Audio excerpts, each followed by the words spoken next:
The bitter wind sweeps across an endless white plain, whispering through the bones of a frozen world. The Eurasian steppe lies silent, buried beneath layers of snow so deep that even sound seems to vanish. The air bites at the lungs, temperatures plunging far below what any modern traveler could endure. At -40 degrees Fahrenheit, flesh freezes in minutes, breath turns to ice, and the horizon becomes a cruel mirage of death and distance. For half the year, this place knows no mercy. It is winter's kingdom, eternal and absolute, and yet 30,000 years ago, people lived here. Not only lived, but thrived. Entire families raised children, crafted tools, and painted visions of life and spirit, while the world around them froze solid. They had no concrete walls, no central heating, no insulated homes. They had only the wild, their wits, and a will to survive. And somehow that was enough. How did they do it? How did our Paleolithic ancestors turn the frozen wilderness into a home? The answers, buried beneath the snow and time itself, reveal one of humanity's most astonishing feats of engineering, a forgotten age of innovation where survival demanded genius. The familiar image of Ice Age humans huddled around campfires in cave mouths is only half the story. Archaeology now paints a far richer, more complex picture. One of architects, designers, and engineers who reshaped the environment itself. These were not primitive wanderers.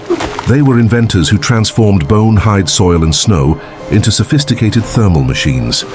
From the mammoth bone houses of Ukraine to the sunken earth shelters of Siberia, their mastery of cold was nothing short of miraculous.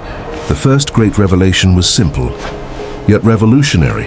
When nature tries to kill you, make it protect you instead. Early humans learned not to resist the cold, but to harness it. Snow could insulate. Wind could carve shape. The ground itself could hold warmth if you dug deep enough. And so began the first great age of thermal engineering. In the ancient region of Kostroma, Russia, archaeologists discovered circular depressions, 8 feet deep and 12 across, dating back over 500,000 years. At first glance, they looked like animal burrows or natural pits.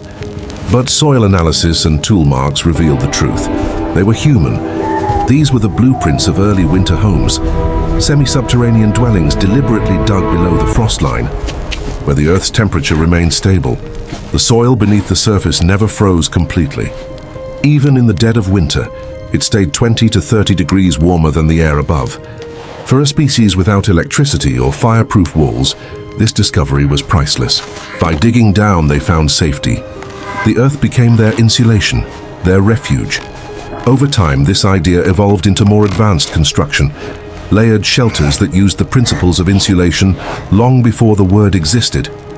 In the Czech Republic at Dolní Věstonice, a remarkable site dating back 26,000 years, scientists uncovered evidence of dwellings that would not look entirely alien to a modern engineer.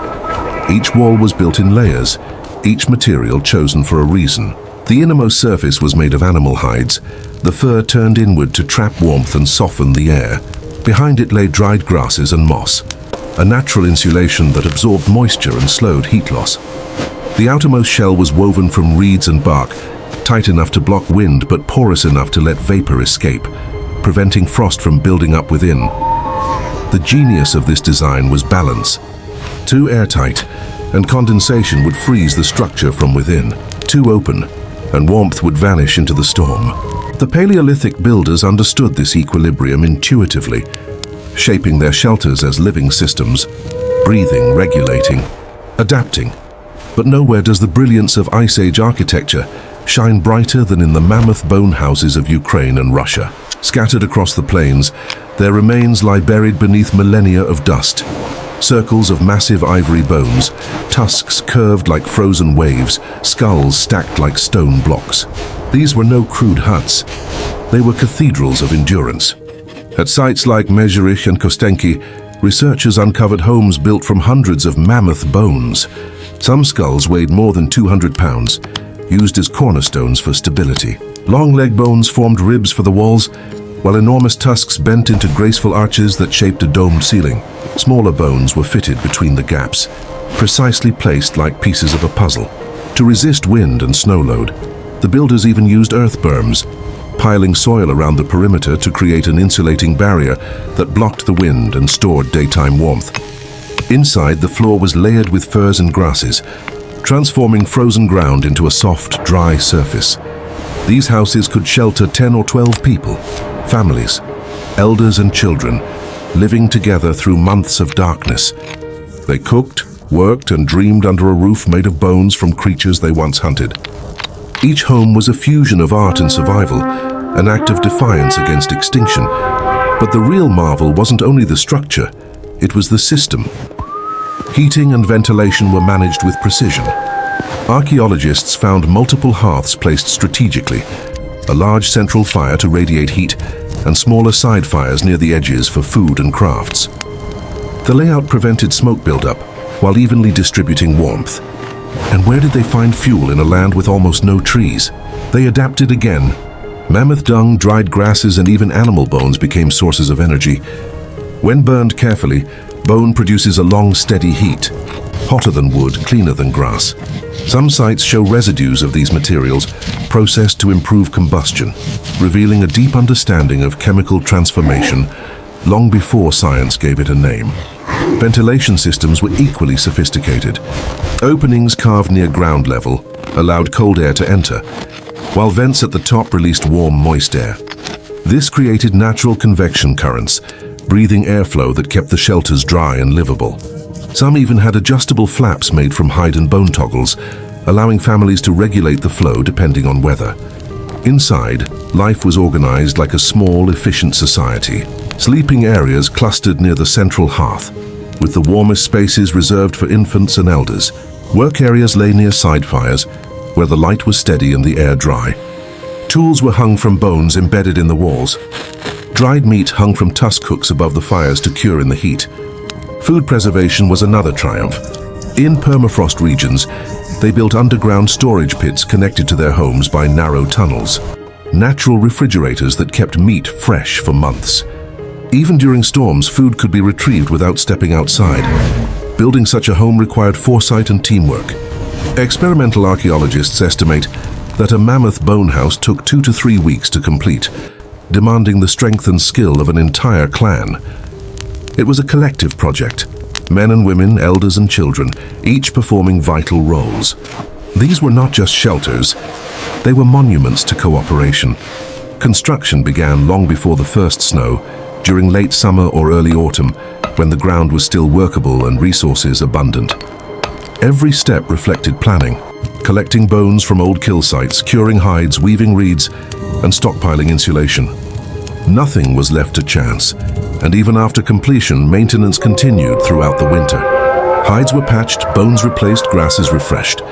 These were living structures, constantly improved as the season wore on. Paleolithic builders didn't simply endure winter, they engineered their way through it. But perhaps the most fascinating layer of all was psychological. To survive months of darkness in tight quarters, they needed more than warmth, they needed spirit. Within these homes, archaeologists have found art, carved figurines, painted stones, decorated tools. The famous Venus statuettes, symbols of fertility and endurance, were often found in winter shelters. Creativity was not a luxury. It was therapy, ritual, identity. Imagine the long nights inside those bone domes, the crackle of bone fire, the soft flicker of light dancing across tusks, the hum of ancient songs echoing against fur-lined walls. In that darkness, humanity learned something vital. Survival was not only physical, it was emotional, cultural, shared. As the ice loosened its grip each spring, families dismantled their shelters. The hides were packed for migration, tools carried and bones sometimes left in place for next year's return. The land would reclaim what was left, hiding it beneath dust and time until rediscovered. Thousands of years later, reconstruction. Experiments today show that these structures could maintain interior temperatures 40 to 50 degrees warmer than the outside air. With no metal, no machinery, no electricity, just physics, instinct, and teamwork, they achieved efficiency comparable to modern Arctic bases. This ability to adapt to extreme cold changed everything. It opened the vast northern world to human life. It allowed migrations into Siberia, across the Bering Land Bridge, and eventually into North America. The Ice Age, once a barrier, became a highway of evolution. The technologies of cold survival sparked innovation in countless areas: clothing, storage, hunting, even communication. The precision needed to teach these methods may have driven the development of structured language and storytelling. Mistakes could kill. Knowledge had to be perfect, passed from elder to child without distortion. In a sense, winter itself became humanity's greatest teacher. Across different regions, designs evolved with the landscape. Coastal peoples built on permafrost, perfecting drainage systems. Steppe dwellers created wind-resistant domes. Mountain tribes carved avalanche-proof trenches. Each adaptation was a conversation between humans and the earth, a dialogue of necessity and intelligence. When the Ice Age ended, much of this wisdom faded. As forests grew and climates softened, humanity no longer needed such extreme defenses. The mammoth bone houses collapsed, their white arches buried beneath soil. What survived was memory, echoes of a brilliance we forgot to remember, but not entirely. Modern Arctic engineers study these ancient designs for inspiration. Military survival training now includes shelter techniques based on Paleolithic reconstructions. Even disaster relief teams have rediscovered their value, teaching communities to build efficient emergency housing using local materials, the same way our ancestors did 30 millennia ago. The story of Ice Age survival is not just about endurance, it is about ingenuity. It proves that the first engineers did not wear lab coats. They wore furs. Their laboratories were frozen valleys, their tools made of stone and bone. When faced with extinction, they built warmth. When faced with darkness, they built light. Every home insulated today, every shelter designed for efficiency, every thermostat we adjust, these are descendants of their ideas. So the next time winter's wind rattles your window and you retreat to the comfort of modern heat, remember those who came before you. Families who stood on the edge of an endless cold and refused to bow. They carved homes out of bones, turned the frozen earth into fire, and proved something eternal about us. That no matter how hostile the world becomes, human ingenuity burns brighter than